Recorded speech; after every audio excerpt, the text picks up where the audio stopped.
ጤና ይስጥልኝ እንደምሰነበታችሁ። የኢትዮጵያ ብሔራዊ ምርጫ ቦርድ ባወጣው የጊዜ ሰሌዳ መሰረት 7ኛው ጠቅላላ ምርጫ ሊካሄድ የ1 ወር ጊዜ ነው የቀረው። ለዚህ ምርጫ ከ50 ሚሊዮን በላይ መራጮች መመዝገባቸውን ቦርዱ ባለፈው ሳምንት አስታውቋል። ይህ አሃዝ በዚህ ሳምንት መመዝገብ የጀመሩትን የመከላከያ ሰራዊት አባላትን፣ የዩኒቨርሲቲ ተማሪዎችንና ተፈናቃዮችን እንደማያካትትም አስታውቋል። በ614 የምርጫ ክልሎች ላይም ምርጫ እንደሚያካሄድ ገልጿል። አስቻይ ሁኔታዎች ባሉበት አካባቢዎች ብቻ ምርጫ እንደሚካሄድ ያሳወቀው ቦርዱ ባለፈው ሳምንት በ6 ክልሎች የጸጥታና አስቻይ የፖለቲካ ምህዳርን እንዲገመግም ያደራጀውን ቡድን ማሰማራቱን አስታውቋል።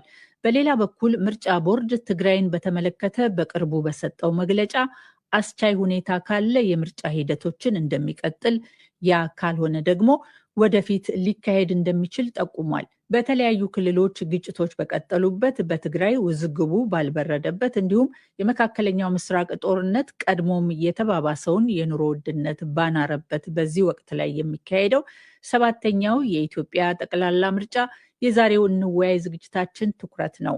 የምርጫውን ሂደትና ተግዳሮቶቹን በሚቃኘው በዚህ ውይይት ላይ የሚሳተፉ 4 እንግዶችን ጋብዘናል። ራሳቸውን ያስተዋውቁናል። ጆን አህመድ አባሚልሲ ይባላለው። በህዝብ ተወካዮች ምክር ቤት የሰላምና ውጭ ግንኙነት ቋሚ ኮሚቴ አባል ከብልጽግና ፓርቲ ነኝ። ባይሳ ዋቆያ ይባላለው። ቀድሞ የተባበሩት መንግስታት ድርጅት ሰራተኛ ነበርኩ። አሁን በጡረታ ተገኝቼ በኢትዮጵያና በአውሮፓ መካከል የተመላለስኩ እኖራለሁ። ስራተኛ ነኝ። ዳንኤል ብርሃነ የፖለቲካ ተንታኝ፣ ሚዲያ ሰው፣ ህግ ባለሙያ። 4ኛው ተሳታፊያችን እየተጠበቁ ነው። ሊቀላቀሉን ይችላሉ እንደተገኙ። እንግዶቻችን ጥሪያችንን አክብራችሁ በውይይቱ ለመካፈል በትዕግስትም ጠብቃችሁን ስለተገኛችሁልን በጣም አመሰግናለሁ። እንግዲህ 7ኛው የኢትዮጵያ አጠቃላይ ምርጫ 1 ወር ቀርቶታል።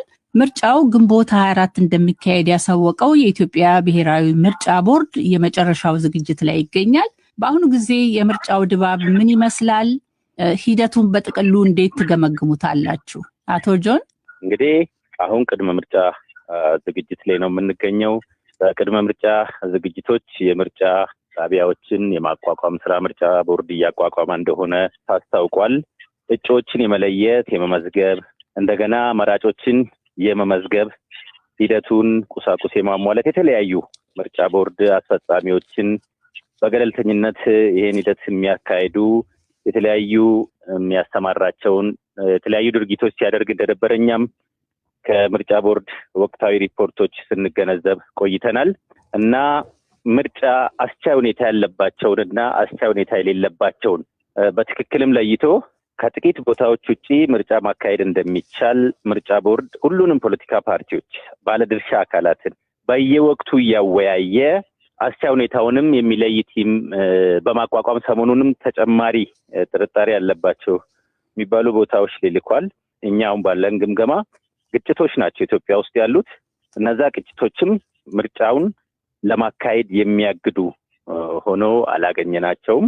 አልፎ ፖኬት ኤሪያዎች ላይ ያሉ ግጭቶች አሉ። እሱ ምርጫ ቦርድ በራሱ ገለልተኛ ምርጫ ቦርድ ነውና ያለው እዚህ ጋር ማድረግ ይቻላል፣ እዚህ ማድረግ አይቻልም የሚለውን ላውንች አድርጎ እኛም ፖለቲካ ፓርቲዎች ሁሉ በተገኘበት ባለድርሻ አካላት በተገኘበት ውይይት አካሂደን ከ22 በላይ ሀገራዊ ፓርቲዎች እንዲያውም ከ42 በላይ ክልላዊ ፓርቲዎች ተሳትፈው አሁን የምርጫ ክርክሮችም እንደምታዩት እየተደረጉ የሚገኙበት ሁኔታ ላይ ያለውና አሁን ድባቡ ጥሩ ነው ብዬ እኔ እንደራሴ እንደ ግሌ የማየው ከድሮ በተሻለ ከ50.5 ለመጀመሪያ ጊዜ ትልቁ መራጭ የተመዘገበበት እንዲሁም በዲጂታል ከ5 ሚሊዮን ህዝብ በላይ መራጭ የተመዘገበበት ኮንዲሽን ስላለ ኢትዮጵያ ውስጥ በጣም ጥሩ ቅድመ ምርጫ ሁኔታ ዑደቱ በትክክል እየተካሄደ ነው የሚል ግምገማ ነው ያለኝ።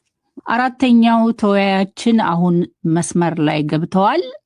መጀመሪያ ራስዎን ያስተዋውቁን። አበባ አካሉ እባላለሁ። መምህርና ፖለቲከኛ ነኝ። የኢህአፓ አባል ነኝ። አቶ አበበ፣ ምርጫው ተቃርበዋል። 1 ወር ያህል ጊዜ ነው የቀረውና እርሶስ ሂደቱ እንዴት ነው የሚገመግሙት? አቶ ጆን መጨረሻ ላይ የተናገሩትን የተከበሩ አቶ ጆን ይቅርታ የተናገሩትን ሰምቼ ገርሞኛል በጣም 50 ሚሊዮን ህዝብ እስከዛሬ ባሉት ምርጫዎች ተመዝግቦ የማያውቅ የተመዘገበው የሚለው ብልጽግና በግዳጅ ነው። ካድሬ በተለይ ካድሬ እያስተማረ ነው። ህዝቡን አስጨንቆ ካርዱን እየያዘ ያስመዘገበውና ይሄን ትላንትና በነበረው የምርጫ ቦርድ መድረክ ላይ ወይዘሮ ሜላትም አንስተዋል። በተለይ አሁን እንደ አማራ ክልል ያሉት ላይ ኢቭን የተመዘገቡበትን ካርድ እንኳን ወስደው እኮ ነው ቤታቸው ያስቀምጡት ወይም ቢሮ ውስጥ ያስቀምጡትና በግዳጅ ከህዝብ ፍላጎት ውጪ የሚደረገውን እንትን ከዚህ ቀደመ ምርጫ ቦርድ ማሳሰቢያ ስለሰጠ እንደ ትልቅ ሰክሰስ ሊታይና ሊገለጽ አይገባም። የኢትዮጵያ ምርጫ በየ5 ዓመቱ እንዲደረግ ስኬጁል አለ። እኔ የዘንድሮ በ5 ዓመቱ እንዲደረግ መደረጉ በራሱ ኢትዮጵያ ውስጥ አሁን አስቻይ ሁኔታ አለው ምርጫ ለማድረግ የሚያስችል። ብልጽግና በየጠዋትና ማታ እየለፈፈ የሚነግረን የፕሮፓጋንዳ ማሽኑ አይደለም። አለ ወይ አስቻይ ሁኔታ? የሀገሪቱ ኢሹ የሴኩሪቲ ኢሹ ይፈቅዳል ወይ? ሪሊ ሰላም አለ ወይ ሀገሪቱ ውስጥ? አማራ ክልል፣ ኦሮሚያ ክልል ያስኬዳል የሚለው ነገር ማየት ተገቢ ነው። መመዝገቡንማ እኮ በግድም አውተሽ ታስመዘግቢያለሽ፣ ግን ድምጽ ሰጥቶ ወጥቶ የሚፈሰው ምን ያክል ሰው ነው? ያስችላል ወይ? ጣቢያዎችስ ምን ያክል ሰኪውርድ ናቸው የሚለው ነገር በጣም አሳሳቢ ነው። ቅድመ ምርጫ ግን የሚሰሩ በርካታ ስራዎች ነበሩ። አገር ውስጥ ያለውን የግጭትና የጦርነት ቀውስ መፍታት አስቀድሞ ተገቢ ነበር። በዚህ ጉዳይ ላይ ተቃዋሚ ፓርቲዎች በጋራ ምክር ቤትም ጭምር አቅርበዋል። አስቻይ ሁኔታ የለም፣ ይራዘም ጊዜው፣ ወይም መንግስት ከታጠቁ ኃይሎች ጋር ይደራደር፣ አገር ውስጥ ያለውን ቀውስና ችግር ይፍታ የሚል ተደጋጋሚ የሆነ ሀሳብ ቢሰጥም አልተቀበለውም ብልጽግና። እንግዲህ ቀጠለንበታል። የቀረን 1 ወር ነው። በዚህ 1 ወር ውስጥ ምን እንደሚሰራም ግራ ነው የሚያጋባው።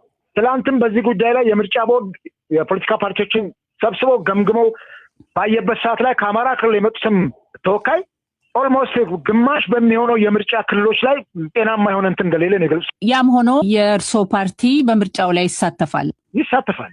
አቶ ባይሳ እርሶስ ምን ታዘቡ? ከተከበሩ ከአቶ ጆን ወይም ከአቶ አበበ በተለየ መልኩ ነው ነገሮችን የማየው። ፓርላማ አባልም አይደለሁም፣ ገባንም አይደለሁም። የውጭ ዜጋ ስለሆንኩ በትውልደ ኢትዮጵያዊነት ኢትዮጵያዊ ስለሚኖር ከማየው ተነስቼ ብገመግም የምርጫ ቅስቀሳው ይካሄዳል። በብዛት ግን የማየው ወይም ብዙ ሰው ያሰለፈው የብልጽግና ፓርቲ ነው። ወይም ገዢው ፓርቲ ስለሆነ ብዙም አይገርምም እና ብዙ አዲስ አበባ ውስጥ ሰልፍ የማየው ምናልባት ሌላ ቦታ ሊደረግ ይችላል። ምክንያቱም አይገባኝም። ግን ብዙ ጊዜ ተሰላፊ የብልጽግና ፓርቲ ደጋፊዎች ናቸው። በተለይ እንዳላችሁም የምርጫ ቦርድ የራሱን ግምገማ በማስታወቂያ መልክ አውጥቷል። ከ50 ሚሊዮን በላይ ሬኮርድ የሆነ ሰው ፈርመዋል። ይህ እንግዲህ የተገደው ይሁን ወደው እኔ ካለሁበት ቦታ ላቅ አልችልም። ፋክት ግን 50 ሚሊዮን ህዝብ ተመዝግበዋል። እንዴት የተመዘግቡ ምንም መረጃ የለኝም እና ይሄ ደግሞ እውነትም ታሪካዊ ነው። ይህና ህዝብ 50 ሚሊዮን ተመዝግበው አቅም ሀገር ውስጥ ያለው ሁኔታ እኔ በግል ኢንተረስት የሚያደርገኝ ለምሳሌ ተወልዶ ልጅ ያደኩበት አካባቢን ከወሰን አንጻራዊ ሰላም ነው እንጂ ሰላም አለ ብሎ መደምደም አይቻልም። ይህን ግን ከኔ በላይ የምርጫ ቦርድ ራሱ በራሱ ስፔሻሊስቶች ፖለቲከኞች እንጂ እኔ በምን ገምግሞ አቻይ ሁኔታዎች አሉ ካለ እኔ ከውጭ ሆኜ የሉም ለማለት አልደፍርም። ምክንያቱም ያን ያህል መረጃም ሆነ ማስረጃ የለኝምና ከግለሰቦች የማገኘው ወሬ እና ዜና ነው እንጂ በግል እዛ ቦታ ተገኝቼ አላውቅም። ስለዚህ ምርጫ ቦርድ በራሱ ግምገማ የራሱን ኤክስፐርቶች አሰልፎ የደረሰበት ግምገማ ይመስለኛል። በአጠቃላይ ግን በእርግጥ ብዙ ፓርት በትግራይም በኦሮሚያም ወይም በአማራ ክልል ሰላም እንደሌለ ሁሉም ሰው ያውቃል። ከምርጫ ጋር የተያዘ ግን ይገጥማለው። ምርጫ ቦርድ በራሱ ግምገማ በራሱ ሂደት አቻይ ሁኔታዎች አሉ። በአብዛኛው ኢትዮጵያ ጋር ካለ ሁኔታው አለ ማለት ነው። የለም ምን መረጃ ማግኘት ስለማልችል ነው እና የምርጫ ቦርዱም የደረሰበትን ድምዳሜ ለመቃረብ መረጃ ያለኝም ለማለት አይደለም። ዳንኤል ያንተስ ምልከታ ምን ይመስላል?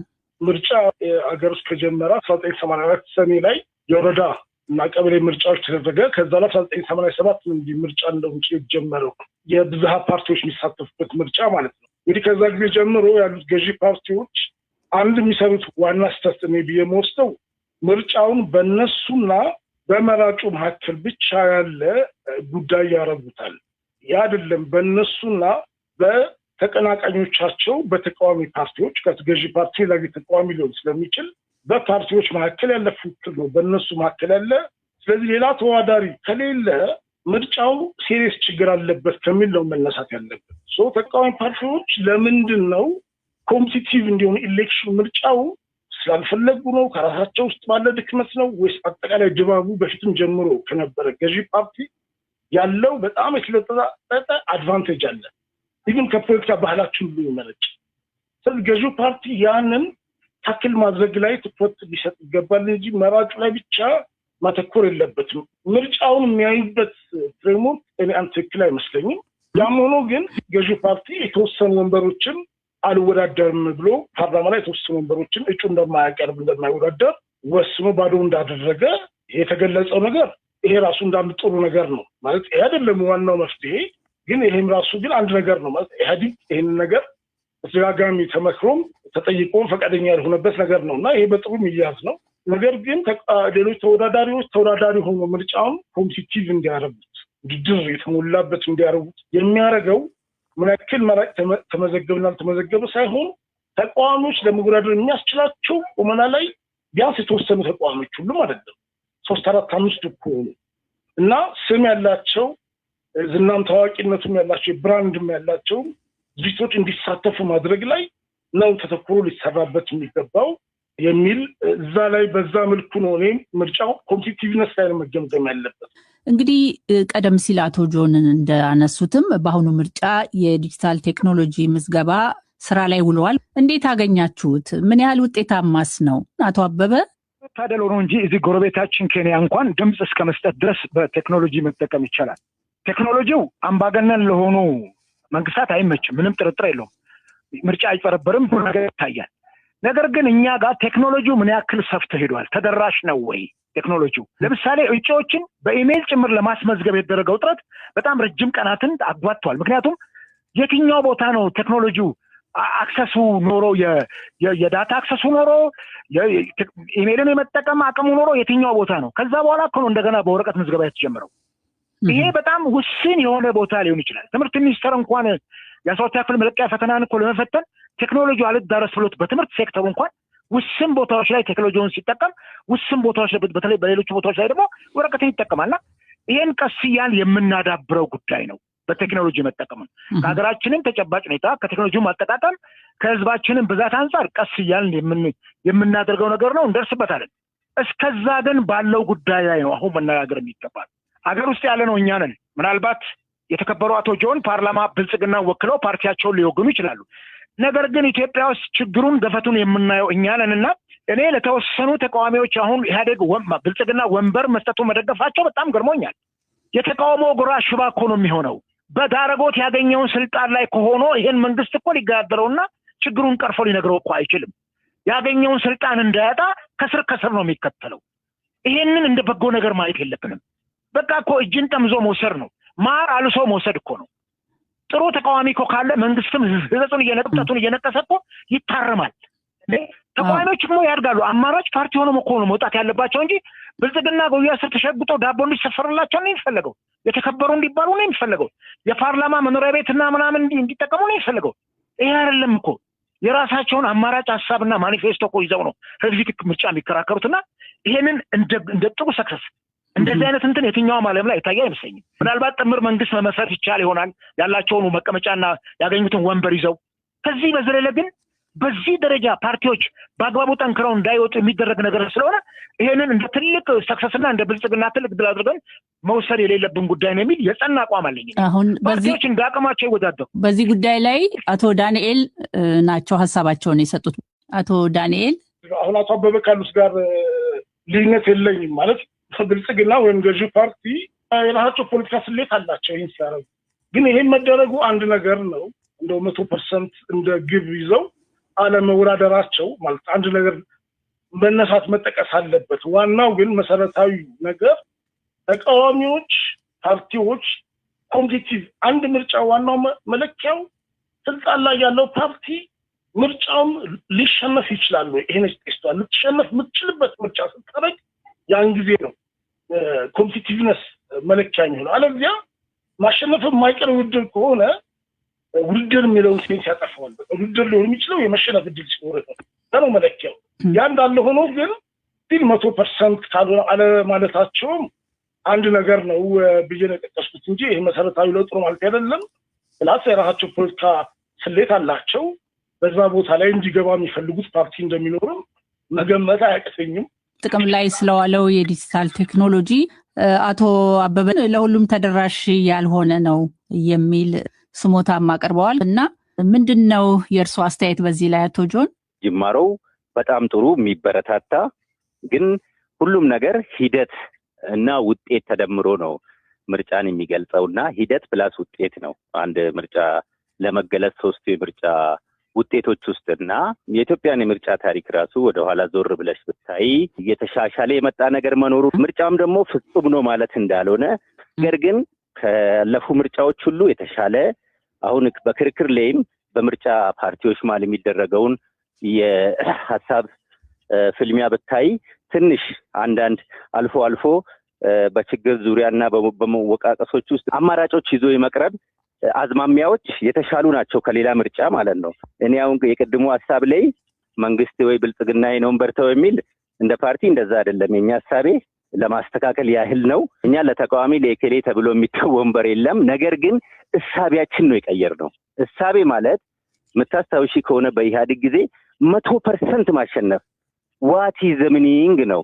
ኢትዮጵያ ላይ እኮ መንግስት ለማቋቋም 51 በቂ ነው። 50+1 ድምጽ ካገኘሽ መንግስት ታቋቁሚያለሽ።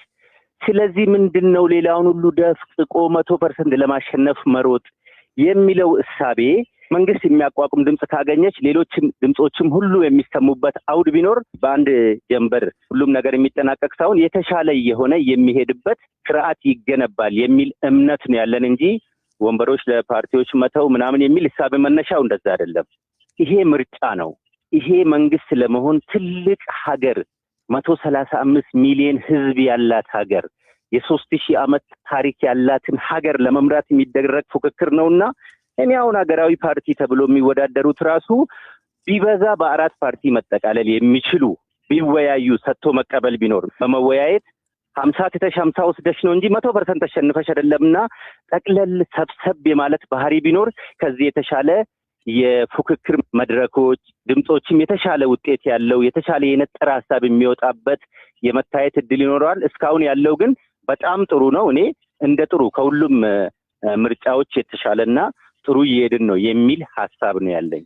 በኢትዮጵያ የተለያዩ ክልሎች አሁን ፖለቲካዊ መፍትሄ የሚሹ ግጭቶች በቀጠሉበት ሁኔታ ምርጫውን ማካሄድ እንዴት ያስችላል የሚለውን ጥያቄ ብዙዎች ያነሳሉ እና በዚህ ሂደት ውስጥም የሚካሄድ ምርጫስ ምን ያህል ውጤታማ ነው? አቶ ባይሳ ካለዎት ዓለም አቀፍ ልምድ በመነሳት በዚህ ጉዳይ ላይ ምን ይላሉ? በእርግጥ በጣም አመርቂ ሆኖ ተቀባይነት ሊያገኝ የሚችለው ምርጫዎች ሁሉ ሰላም በሰፈነበት ሁኔታ እና ግልጽነት የዛን ያህል በሰፈነበት ሁኔታ ላይ ቢካሄድ የሁሉም ምኞት ነው። ግን ደግሞ ሰዓት ብለን ቀርቶ በተለይ እንደኛ ሀገር ባለፉት 8 ዓመታት በግጭት ከምስራቅ ከምዕራብ ከደቡብ ከየትም ከየቦታው ትናንሽ ትላልቅ ግጭቶች እያስተናገደች ባለች ሀገር አይዲያል የሆነ ሁኔታ አስቻይ ሁኔታዎች የሚባሉ ነገሮችን 100% ባናገኝም ምርጫው ቢካሄድ እኔ ክፋቱ አይታየኝም። ባይካሄድ ደግሞ ወደንም ጠላንም የአንድን መንግስት ስልጣን እድሜ ህገ መንግስታዊ ባልሆነ መንገድ ማራዘም ነው። ህዝቡም ደግሞ ሞር ፍረስትሬሽን ሊፈጥር ይችላል። ምክንያቱም ብዙዎች አሁን ጫካ ያሉት ፋኖም ብሉ ኦላም ብሉ የቲፒኤልኤፍን ፖለቲከኞችና ታጣቂ ኃይላት ቅሬታቸው ከዚህ መንግስት ጋር ነው።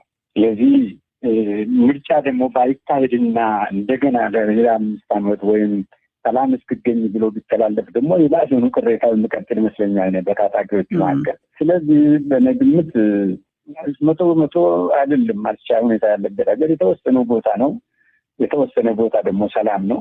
እነዚህ ሰላም ያለሰፈነባቸው ቦታዎች ባሉባቸው ቦታዎች ሁሉም መንግስትም ተቃዋሚ ኃይላትም እኩል የመሳተፍ የተደላደለ ሜዳው ለሁሉም እኩል የሆነ ሜዳ ላይ መካፈል ቢችሉ አቻይ ሁኔታ አይደለበትም ቦታ ደግሞ ምርጫ ቦርድ የራሱ አካሄድ አለ። ህገ መንግስቱን ይፈቅዳል።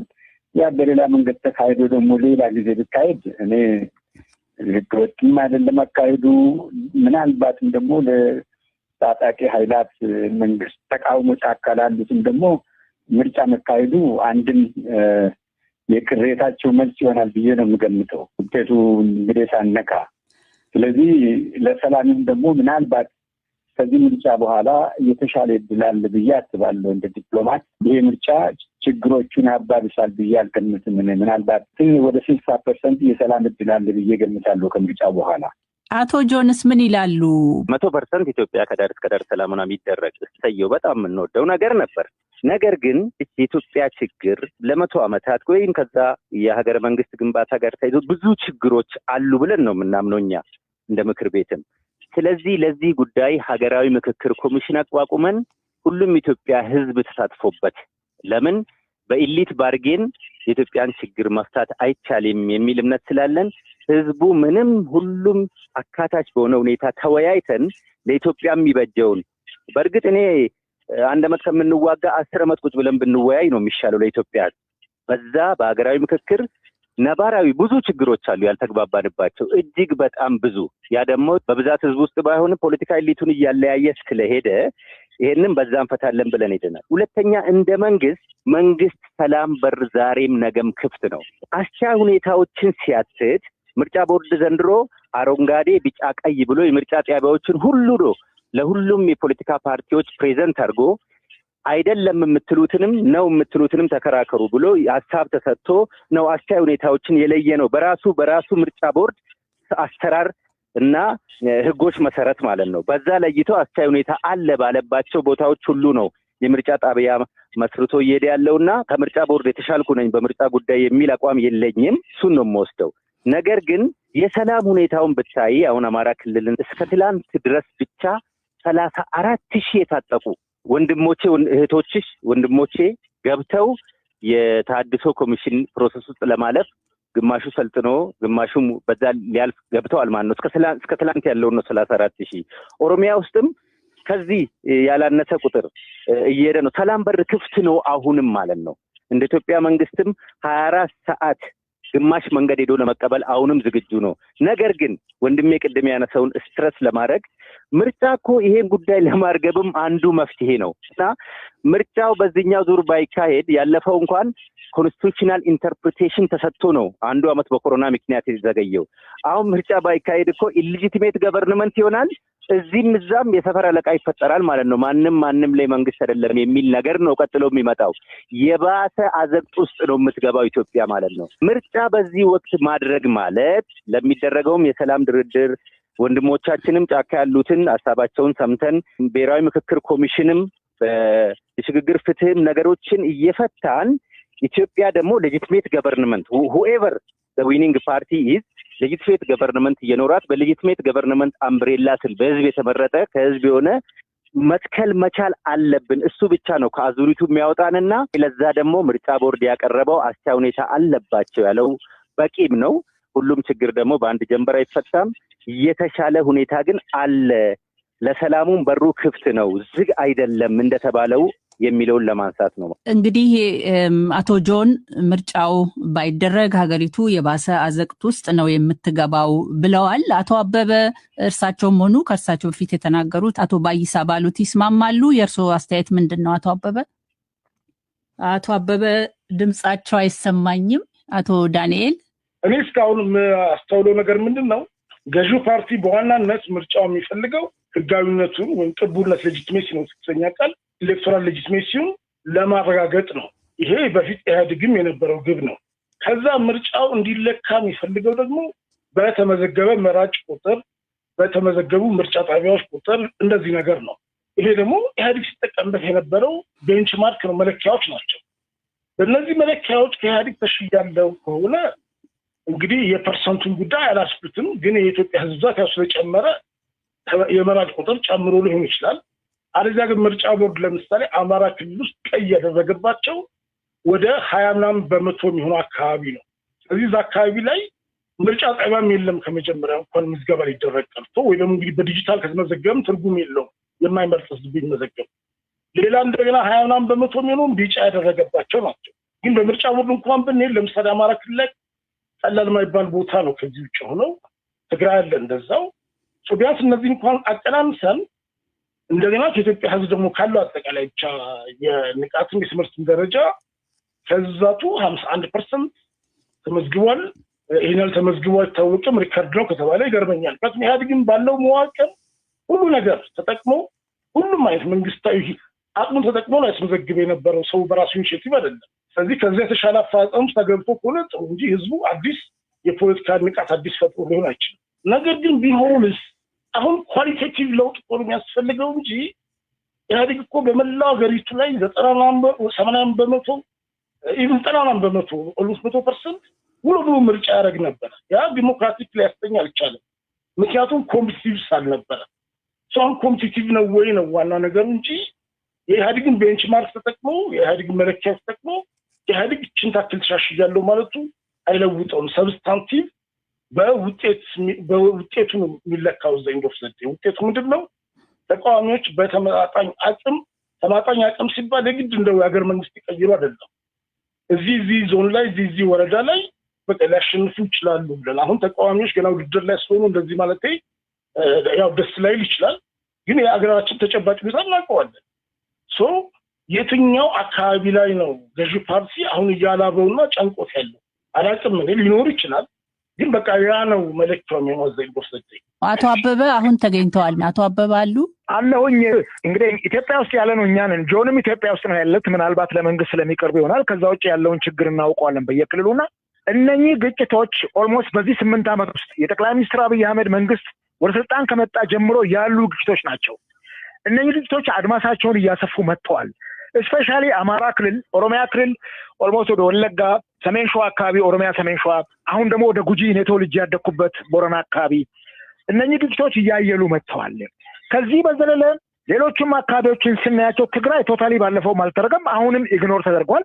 እሱም ራሱ አንድ በጣም ትልቅ ቀውስ ነው። 2 ምርጫ ሲዘለው ትግራይን ክልል ቀስያን ዲፋክቶ ስቴት እንዲሆኑ የገፋናቸው ነው። ቤኒሻንጉል ጉሙዝ ባለፈው 3 ዓመት ዲሌይ አድርገው ነው ምርጫ የተካሄደው 6ኛው ሀገራዊ ምርጫ ስላልተቻለ አሁን ፓርላማ የገቡት ሰዎች 2 ዓመት ብቻ ነው ሰርቬይ ያደረጉት። አሁንም ቤኒሻንጉል ክልል ያለው ችግር ይሄ እንደዚህ ነው። ጋምቤላም እንደዚሁ ነው። ይሄንን ስናስበው ዛሬ ያለው የጦር የውስጥ ችግራችን የውስጥ ግጭቱና እኔ ኦልሞስት ከጦርነት እንደማይተናነስ ነው። መንግስት በድሮን እና በጀት እየተዋጋ ተራ ግጭት አድርገን ልንቆጥረው አይገባምና መንግስት ለእነኚህ ጉዳዮች ፖለቲካዊ መፍትሄ ድርድር ይደረግ፣ አስቀድሞ ይደራደሩና ነፍጥም ከያዙት ጋር ይገናኝና ችግሩ ይፈታ። እነኚህን ችግሮች ከፈታን በኋላ ተረጋግተን ወደ ምርጫው መሄድ ያስችለናል። ከዛ ውጭ በጣም በርካታ ፖለቲከኞች እስር ቤት ነው ያሉት። የኦሮሞ ኤሊቶች፣ የአማራ ኤሊቶች በገፍ ታስረዋል። የሌሎችም እና እነኚህ ኤሊቶች ይፈቱ። ፖለቲካዊ እስረኞች ናቸው። ደረቅ ወንጀል እየሰሩ አይደሉም። ሌሎች በርካታ ቅድመ ሁኔታዎች ስላሉ፣ ሁለተኛ የምርጫ ቦርድ ገለልተኝነት ጭምር አጠያያቂ ነው። ምርጫ ቦርድ የገዢው ፓርቲ እንትን ነው። ይሄን አድርግ ስለ የሚያደርግ አካል ነው። ገለልተኛ ተቋማት የሉንም። ትልቁ ለኢትዮጵያ ችግር ትልቁ የምርጫ ችግራችን ገለልተኛ ተቋማት የሉንም። የዲሞክራሲን ተቋማት የፍትህ ተቋማት ገለልተኛ አይደሉም። የገዢው ፓርቲ ተሿሚዎችና ቀኝ እጅ ናቸው። እነኚህ ገለልተኛ ባልሆኑበት ጉዳይ ላይ ዝም ብለን በየ5 ዓመቱ ተቃዋሚዎችም ሆይ ያሉ እያጀቡ ቤተመንግስት ብልጽግና ወይም ገዢውን ፓርቲ እያስገቡ የሚወጡበትን ምርጫ ካስፈለገ ችግር የለውም። እኔ በእኔ ህይወት በእኔ እድሜ ምርጫ ማለት 97 ላይ የተደረገው ምርጫ ነው። ያ ምርጫ ዲሞክራሲ ምን እንደሆነ ያሳየን ነው። ባይተገበርም ህወሓት ያን ችግር እንደ ራሱ ችግር ተቀብሎ ምርጫውን ባያጠርቀውም ኦልሞስት የተሻለና የህዝብን ድምጽ የተከበረበት ነው ማለት ይቻላል። ህዝብ በነፃነት የመረጠበትና አሁን እንዲያውም እንደ 7ኛው ሀገራዊ ምርጫ ኢትዮጵያ ቁልቁል የወረደችበት ምርጫ የለም። በእኛ ይሄን ያክል ስንናገር ጥላቻ ኖሮን አይደለም። የሚያስተዳድረን መንግስት ነው በሀሳብ የምንሞግተው እንጂ መንግስታችን እንደሆነ እናምናለን እኮ። ነገር ግን ለኢትዮጵያ ዲሞክራሲ አይጠቅማትም። እያየን እኮ ነው። ምርጫ ቦርድም በጣም በተደጋጋሚ ብልጽግናን ተናግሯል። በግድ እየዞራችሁ እያስፈራራችሁ አንገቱን እያነቃችሁ ወጥታችሁ አስመዝግባችኋል ነው። ይሄ ምንም ጥርጥር የለውም። ህዝቡ ወዶ መሬን ልምረጥ ብሎ ምክንያቱም በምርጫው ተስፋ ቆርጧል። ቅድም እኮ አንስተነዋል። እነማ ፓርቲዎች የቱ ቦታ ላይ ፓርላማ እንደሚገቡ እኮ አልቋል ካልኩሌት ተደርጎ። እዚህ አዲስ አበባ ውስጥ ከ23 ምርጫ ክልሎች 3 ምርጫ ክልሎች ለተቃዋሚዎችና ለግል ተወዳዳሪ ተለቋል። በደንብ እናውቀዋለን። የሚገቡትን ዝርዝር እኮ አለ እጃችን ላይ። ብልጽግና አውቆ ነው የለቀላቸው ያን ቦታ አላቀርም ምጭ ብሎ። እንዲህ አይነት በጣም የወረዳ አሰራር ባለበት ሀገር ውስጥ ምርጫው ዲሞክራሲያዊ ነው ብሎ ለማለት አፋችንን ሞልተን የምናገር ከሆነ በእውነት ነው ተማርን በምንልም ሰዎች እናፍራለን። ነገኛ ጥለን ያለን ነገር እኮ የዚች ሀገር ግን ነገ የሚረክቡት ወጣቶች ምንድነው ሰተናቸው የምናልፈው? በተለይ አሁን ብልጽግና እየሰራ ያለው የውጭ ዲፕሎማቶች ምዕራባውያን እነኚህ እርዳታ ሰጪ ብድር ሰጪ አካላት ምርጫ ተደርጓል ብለው እንዲያምኑት እንጂ እውነተኛ ዲሞክራሲ በምርጫ ኢትዮጵያ ውስጥ የሚመጣ ታስቦ አይደለም። የምርጫ የፓርቲዎችንም እኮ አቅም ስናየው ስልጣን ይዞ እኮ ሀገር መምራት በሚያስችል ስልጣን ላይ ያሉ አይደሉም። ምክንያቱም ገዢው ፓርቲ ስንዝር አያስኬዳቸውም። በየቦታው እኮ እጩዎች ታስረዋል፣ ይሳደዳሉ።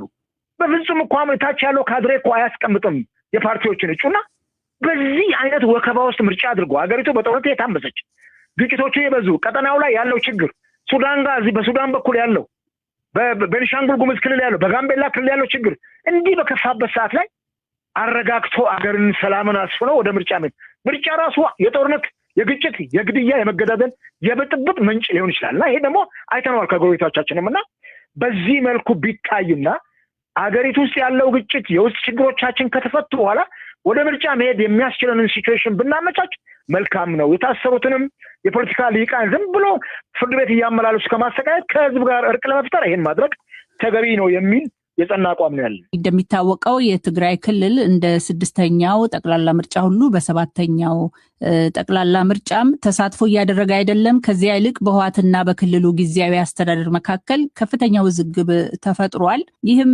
በፕሪቶሪያው ስምምነት ላይ ጥላውን ማጥላቱ አልቀረም። ይህ ደግሞ ተካሮ ወደ ግጭት ሊያመራ ይችል ይሆናል የሚሉ ስጋቶች አሉ እና ያው ምርጫው በተቃረበበት በዚህ ወቅት ላይ የምናየው የምንከታተለው ጉዳይ ነው እና በምርጫው ሂደት ላይ ይህም ተጽዕኖ ማሳደሩ እንደማይቀር የሚናገሩ አሉና ምንድን ነው የእናንተ ምልከታስ? አቶ ጆን። ትግራይ ወይ ደግሞ ቲፒኤልኤፍ ጋር ያለውን ነገር ስናይ እሱ ሌላ አውድ ላይ ነው ልናይ የምንችለው። ምክንያቱም እንደሚታወቀው ወደ እርስ በርስ ግጭት ጦርነት ያመራ ነገር ነበረ። እሱ በሌላ አውድ ነው የምመልስልሽ ማለት ነው። አሁን እንደኛ እዚህ ውስጥ ያሉ ሰዎች ብዙዎቹ ኢንተርናሽናል ፖለቲክስንም ኢንተርናሽናል ሪሌሽንም ፒስ ኤንድ ሴኩሪቲንም የሚረዱ ሰዎች ስለሆኑ ኢትዮጵያ ውስጥ አሁን ያለው ግጭት ነው፣ ዴፊኒሽኑ እንደዛ ነው። ነገር ግን የትግራይ የነበረው በፓርላማ ድረስ አስቸኳይ ጊዜ አዋጅም አውጀን ጦርነቱም ተካሂዶ በፕሪቶሪያ ስምምነት የመቋጨት አቅጣጫ ይዞ እስከዛሬም አንድ ተኩስ የለም። በእኛ ግምገማ የትግራይ እናት ቢያንስ የጥይት ድምፅ የሰማች አይደለም የሚል ግምገማ ነው ያለን። ነገር ግን ለዚህ ጉዳይ ፍቱን መድኃኒቱ የፕሪቶሪያን ስምምነት መፈጸም ነው። የፕሪቶሪያ ስምምነት ያሉትን 15ቱንም አንቀጽ ልተውና አንቀጽ 7 ላይ የመተማመኛ አንቀጽ አለች። እዛ ላይ ለቲፒኤልኤፍ 6 ኃላፊነቶች የተሰጡት አለ ለብቻው፣ ለኢትዮጵያ መንግስት ደግሞ 4። ይሄ ኤክስክሉሲቭሊ የሚሰሩትም ማለት ነው። 6ቱንም ጥሷል ቲፒኤልኤፍ። ኢትዮጵያ መንግስት ደግሞ የተሰጡትን 4ቱንም ስራ ላይ ያውሏል። ነገር ግን 6ቱንም ጥሶ ለምንድን ነው እስካሁን ወደ ግጭት ያልገባ ነው ከተባለ እየተወያየን 10 ዓመት መቆየት ይሻላል እየተዋጋን 1 ዓመት ከምንቆይ። ምክንያቱም ለትግራይ ህዝብ ለትግራይ እናቶች ምንም ውጤት ስለማያመጣ ማለት ነው። ስለዚህ በዛ ላይ የተደረገው ጊዜያዊ አስተዳደር ይሰየማል። ጊዜያዊ አስተዳደሩ ደግሞ ምርጫ አካሂዶ ህዝብ ለመረጠው ፓርቲ ስልጣን ያስረክባል ነው የሚለው። ነገር ግን ቲፒኤልኤፍ እኛም በፓርላማ 2 ጊዜ ነው ለቲፒኤልኤፍ ህግ ያሻሻል ነው። የመጀመሪያው የአሸባሪ የሚለውን አንስተንለታል፣ በስምምነቱ ያለው ነው። ሁለተኛ የምርጫ ቦርድ ህግ ታጥቆ ለሚንቀሳቀሱና ከምርጫ ህግ ውጪ ሲንቀሳቀሱ ለነበሩ ፓርቲዎች ዳግም እውቅና የሚሰጥበት የህግ አግባብ ስለሌለ ያንን አሻሽለን ጊዜያዊ ፍቃድ እንዲሰጠው ከዛም ህጉን አሟልተው በዲዲአር ደግሞ ከፈታ በኋላ ሙሉ ፓርቲ ወደሚሆንበት እንደሚሄድ ነው። እሱ ግን የታጠቁ ኃይሎችን እንደያዝኩኝ ወደ ድሮ ስሜ ልመለስ አለ። ባይ ዘ ዌይ አንዲት መሰረት የሚተኩስ ሰው ከያዘ ሰው እሱ ፓርቲ አይደለም። ይሄ ነገር ምርጫ አላካሄድንም።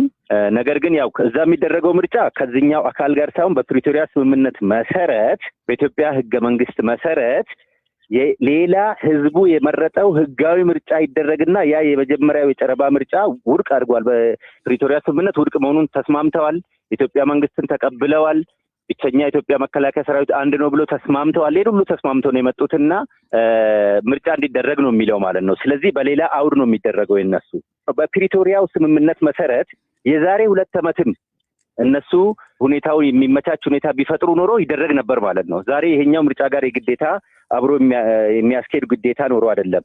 ስምምነቱን እንደተፈራረምንም በማግስቱ የተለያዩ ነገሮች በአግሪመንቱ ላይ የተቀመጡ አንቀጽ 7 ላይ ያሉ 6ቱ ለቲፒኤልኤፍ የተሰጡና 4ቱ ለፌዴራል መንግስት የተሰጡ ግዴታዎች እንደተፈጸሙ ኔክስት ሞርኒንግ ምርጫ ማድረግ እንችል ነበር ማለት ነው።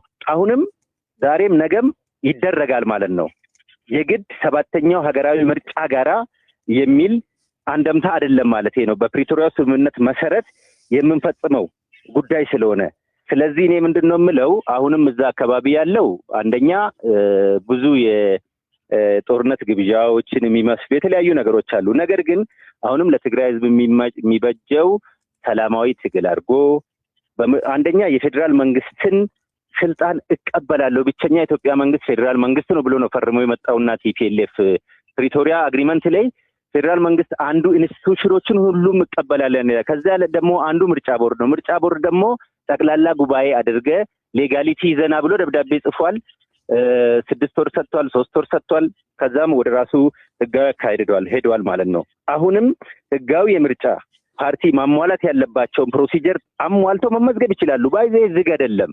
ነገር ግን እኛ ጉዳዩ ወዲህ ሳይስፋፋ እዛ ያለውን እዛው በሌጋል ፕሮሲጀር እየጨረስን ምርጫችንን ከማድረግ ወደ ኋላ የሚያግደን ነገር ምንም የለም የሚለውን ላነሳልሽ ነው። አቶ ዳንኤል ከፌደራል መንግስቱ ጋር ወደ ግጭት ሊያመራ ይችላል የተባለው በትግራይ ክልል የተፈጠረው ከፍተኛ ውዝግብ በምርጫው ሂደት ላይ ምን አይነት ተጽዕኖ ሊያሳድር ይችላል? በመሬት ላይ ያለው ሁኔታ ምን ይመስላል?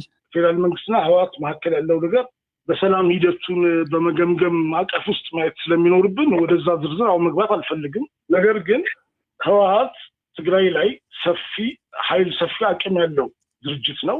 ፕሪቶሪያ ስምምነት ራሱ ሲፈረም ተወካዮቹን እዛ የነበሩትን እነ ጄኔራል ጻድቃን እነ ጌታቸው ረዳን እንደ ህወሓት ተወካይ እንጂ የትግራይ መንግስት ወክለው ነው የሄዱት። ግን ራሱ ፌደራል መንግስት እንደ ህወሓት ተወካይ ሆናችሁ ፈርሙ ብሎ ህወሓትን የሰላም ሂደቱ ዋና ተደራዳሪና ፈራሚ ያደረገው እንደዛ አይነት የፖለቲካ እውቅና የሰጠው ራሱ ፌደራል መንግስት ነው። በኋላ ደግሞ ህወሓትን ምዝገባ ላይ ደግሞ መሰናክሎች ደግሞ መልሶ አስቀመጠ። እንግዲህ ሁለቱ ወገኖች መካከል ይሄ ነው ይስማማኝ ይሄ ነው ማይስማማኝ የሚለውን ህወሓት ራሱ ነው መለስ ይኖርበት። እኔ ህወሓትን ወክዬ ልመልስ አልችልም።